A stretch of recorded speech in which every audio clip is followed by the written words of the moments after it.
আসসালামু আলাইকুম। মোমো যে শুধু রেস্টুরেন্টেই পাওয়া যায় আর রেস্টুরেন্টের মোমোগুলো যে টেস্টি হয়ে থাকে বিষয়টা কিন্তু এমন নয়। ঘরে কিন্তু আপনি নিজে ইজিভাবে হেলদি টেস্টি মোমোগুলো তৈরি করে নিতে পারেন।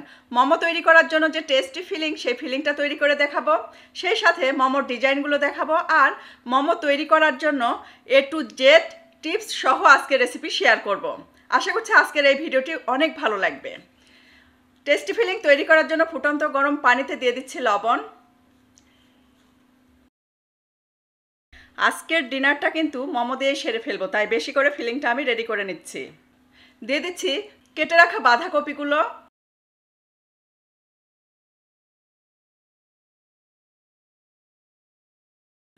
দিয়ে দিচ্ছি টুকরো করে রাখা ফুলকপি,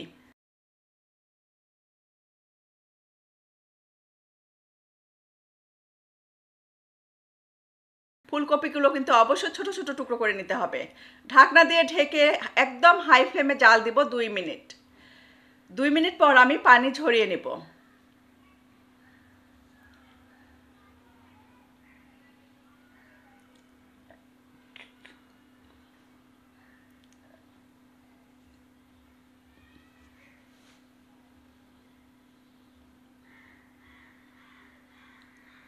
এটা কিন্তু আর নর্মাল পানি দিয়ে ধোয়ার কোনো দরকার নেই, ঠিক এভাবে রেখে দিবেন। এখানে প্যানে দিয়ে দিয়েছি পরিমাণ মতো তেল, দিয়ে দিচ্ছি পেঁয়াজ কুচি,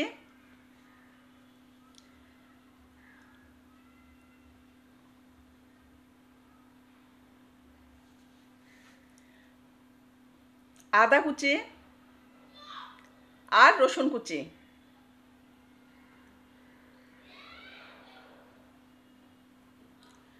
নেড়েচেড়ে কয়েক সেকেন্ড ভেজে নিব। খুব সুন্দর একটা স্মেল বের হয়েছে।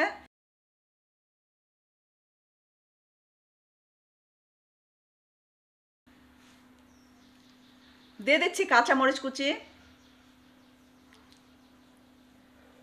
ভাপিয়ে রাখা বাঁধাকপি আর ফুলকপি,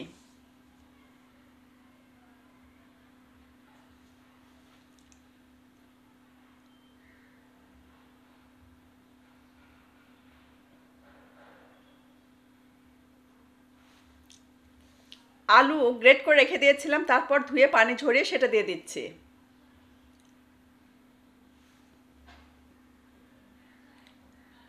চুলার ফ্লেমটা কিন্তু শুরু থেকে শেষ অবধি একদম হাই ফ্লেমে রেখেই করতে হবে। দিয়ে দিচ্ছি গ্রেট করে রাখা গাজর,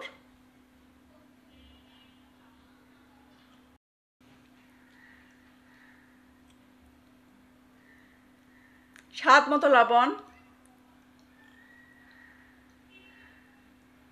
যেহেতু চুলার ফ্লেমটা হাই ফ্লেমে আছে তাই কিন্তু একটু পরপরই নেড়ে চেড়ে দিতে হবে, তা না হলে হঠাৎ করে নিচে পুড়ে যাবে। গোলমরিচের গুঁড়া, গোলমরিচের গুঁড়া 1 চা চামচ দিচ্ছি, এর ফ্লেভার কিন্তু স্ট্রং হতে হবে। দিয়ে দিচ্ছি চাট মশলার গুঁড়া আর চিলি ফ্লেক্স।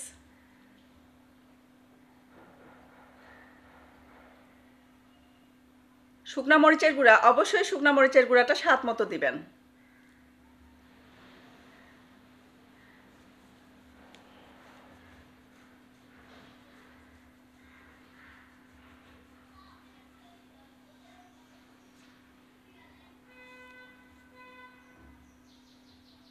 নেড়েচেড়ে এর ভেতরে দিয়ে দিচ্ছি লেবুর রস। অলরেডি কিন্তু 1 টেবিল চামচ লেবুর রস আমি দিয়ে দিয়েছি, যেটা ক্যামেরা তখন অফ করা ছিল। আরও ½ টেবিল চামচ লেবুর রস দিচ্ছি, অর্থাৎ 1.5 টেবিল চামচ লেবুর রস আমি এখানে দিয়ে দিয়েছি। দিয়ে দিচ্ছি সয়া সস, প্রায় 1.5 টেবিল চামচের মতো।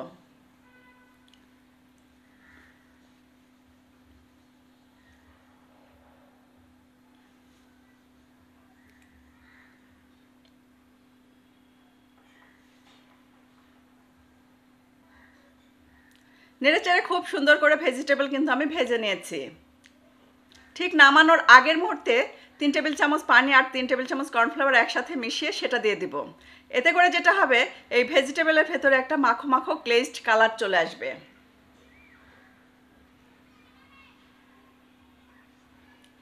এখন সাথে সাথে স্প্যাচুলার সাহায্যে নেড়েচেড়ে মিশিয়ে নেব, যাতে কোনো লাম্পস বা দোলা এর ভেতরে না থাকে।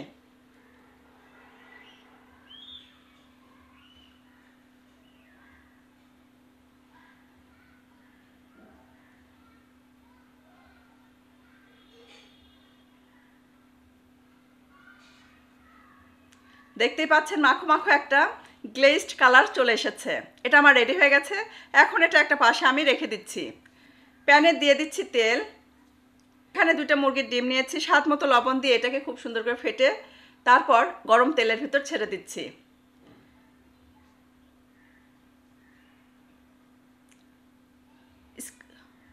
স্প্যাচুলার সাহায্যে নেড়েচেড়ে কিন্তু স্ক্রাম্বল বা ভুজিয়াটা আমি রেডি করে নিয়েছি। এটাকে বেশি ভাজার দরকার নেই, ঠিক নরম অবস্থাতে এটা নামিয়ে নেব।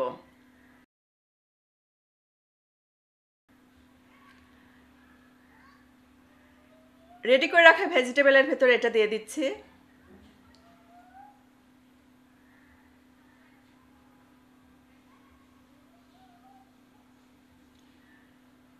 এখন যে জিনিসটা মিশিয়ে নেব এটা কিন্তু অবশ্যই দিতে হবে 2 চা চামচ চিনি।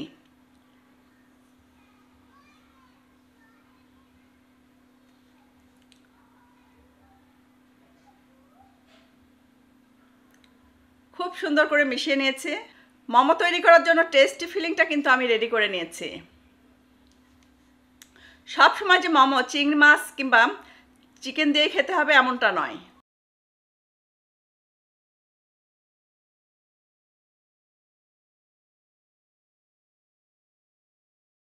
মোমো তৈরি করার জন্য আমাকে ডো তৈরি করে নিতে হবে। এখানে অল পারপাস ফ্লাওয়ার বা ময়দা নিয়ে নিচ্ছি 3 কাপ।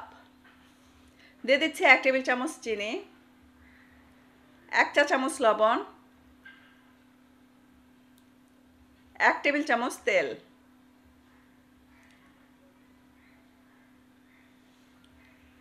খুব সুন্দর করে মিশিয়ে নিব।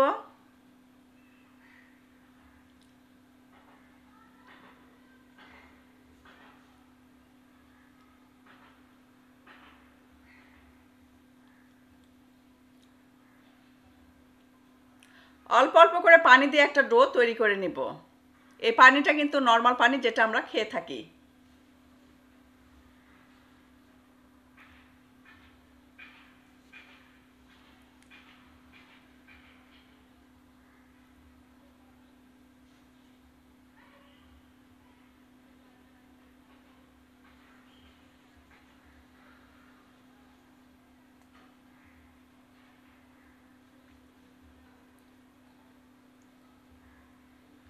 ডোটা এমনভাবে তৈরি করতে হবে যেন সফট না হয় আবার খুব বেশি টাইট না হয়।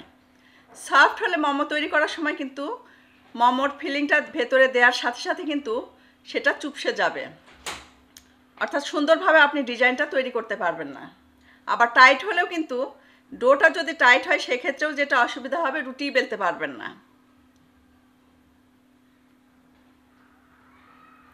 ডো আমার রেডি হয়ে গেছে। ঢাকনা দিয়ে ঢেকে এটাকে রেখে দেবো অ্যাটলিস্ট 15 থেকে 20 মিনিট। দেখতেই পাচ্ছেন একদম পারফেক্ট একটা ডো রেডি করেছি।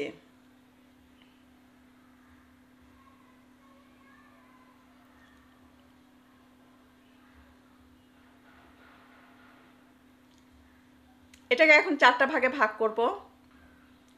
3টা ভাগ আমি একটা বাটির ভেতরে ঢাকনা দিয়ে ঢেকে রেখে দিব যাতে শক্ত হয়ে না যায়। একটা একটা করে আমি রেডি করে নিব। মোমো তৈরি করার জন্য এই ডো কিন্তু একটা ইম্পর্টেন্ট বিষয়, তাই দেখতেই পাচ্ছেন কেমন হয়েছে এই ডোটা। ঠিক এভাবেই তৈরি করে নেবেন। বড় একটা রুটি বেলে নিয়েছি, তারপর স্টিলের একটা গ্লাস দিয়ে এটা কেটে নিচ্ছি।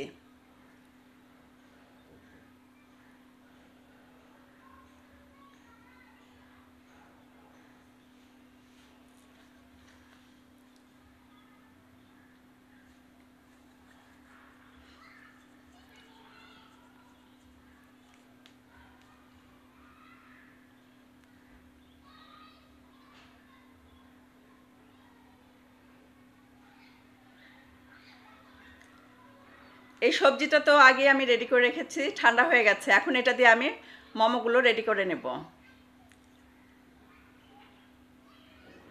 ডিজাইনটা কিন্তু নিজেদের ইচ্ছা মতো রেডি করে নেবেন। একদম সিম্পল ডিজাইনগুলো আপনাদের সাথে শেয়ার করছি।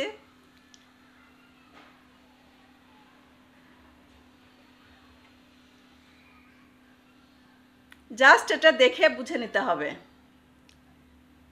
হাত দিয়ে চেপে চেপে এগুলো কিন্তু সিল করে দিচ্ছি। ফার্স্ট একটা ডিজাইনটা তৈরি করেছি।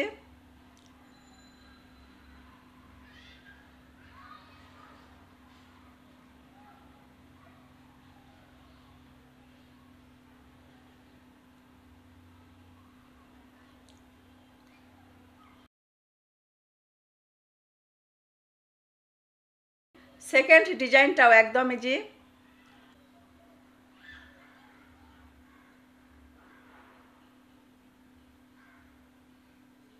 মোমো তৈরি করার জন্য যে রুটিটা আপনারা বেলে নেবেন সেটা কিন্তু মোটা হবে না, রুটির চেয়ে একটু পাতলা হবে, তাহলেই কিন্তু মোমোগুলো খেতে ভালো লাগবে। বহুদিন থেকেই ভাবছিলাম যে এই রেসিপি আপনাদের সাথে শেয়ার করব। সময় স্বল্পতার অভাবে কিন্তু এই কাজটা আমি করতে পারছিলাম না, হঠাৎ করেই নিজের অজান্তেই রেসিপিটা শেয়ার করে ফেললাম।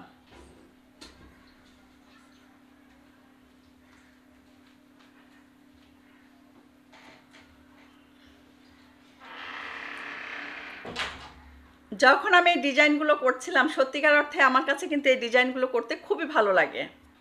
বাসায় কিন্তু মাঝে মাঝে মোমোটা করে থাকি। প্রথম দিকে কিন্তু আমি এই ডিজাইনগুলো পারতাম না, দু একদিন প্র্যাকটিস করার পরই কিন্তু এগুলো আমার কাছে এখন ইজি মনে হয়। আপনাদের কাছেও দেখবেন করতে করতে ইজি মনে হবে।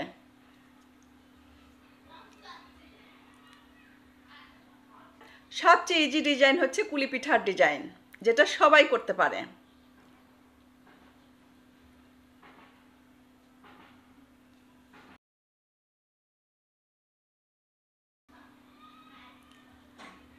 আর এই রেসিপিতে যেহেতু তেলের পরিমাণটা একদমই কম থাকে, তাই অনেক বেশি হেলদি এবং টেস্টি হয়ে থাকে। যারা হেলথ কনসাস আছেন তারা কিন্তু এই মোমোর রেসিপি অবশ্যই পছন্দ করেন।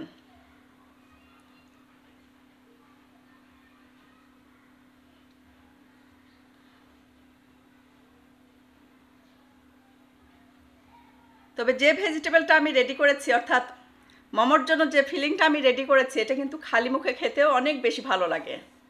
মোমোর জন্য তৈরি করা এই টেস্টি ফিলিং দিয়ে কিন্তু আপনারা সমুচা কিংবা রোলও তৈরি করতে পারেন।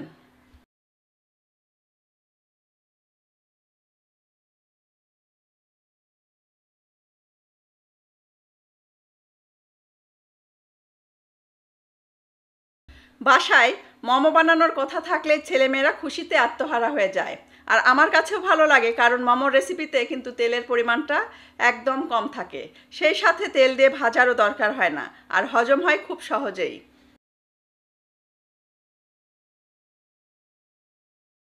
আজকের ডিনারটা আমরা শুধুমাত্র মোমো দিয়ে সেরে ফেলবো।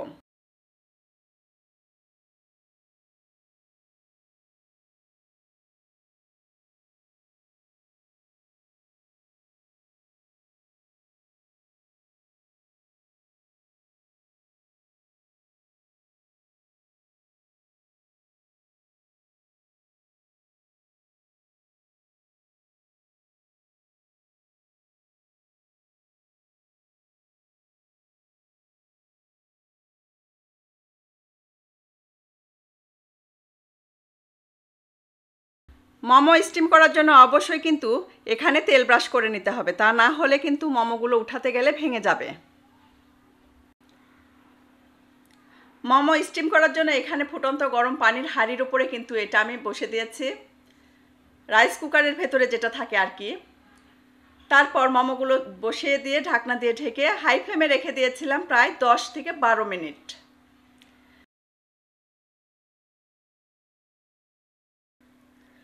7 থেকে 8 মিনিট হাই ফ্লেমে জাল দিলেই কিন্তু মোমো স্টিম করা হয়ে যাবে।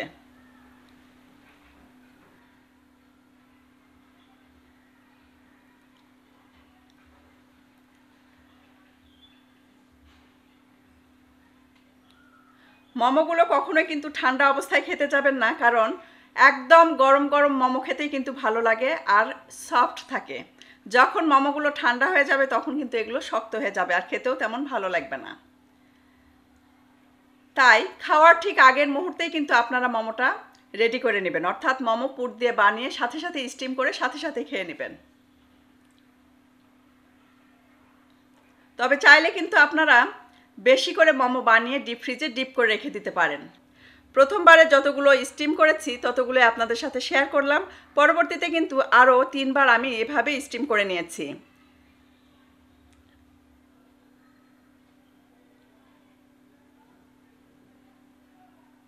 আলহামদুলিল্লাহ, আজকের ডিনারটা আমাদের খুব সুন্দর হয়েছে। আর এই মোমো রেসিপিটা বাড়ির প্রত্যেকে কিন্তু খুব পছন্দ করেছিল, আশা করছি আপনাদের কাছেও খুব ভালো লাগবে। ভিডিওটি ভালো লাগলে অবশ্যই একটা লাইক দিবেন, শেয়ার করবেন ফ্যামিলি অ্যান্ড ফ্রেন্ডসের সাথে। সেই সাথে আমার ইউটিউব চ্যানেলটি সাবস্ক্রাইব করে সাথেই থাকবেন। ইনশাআল্লাহ আগামীতে আবারও দেখা হবে নেক্সট কোনো এপিসোডে নতুন কোনো রেসিপি নিয়ে। সে পর্যন্ত সবাই ভালো থাকবেন, সুস্থ থাকবেন, আমাদের জন্য দোয়া করবেন। আল্লাহ হাফেজ।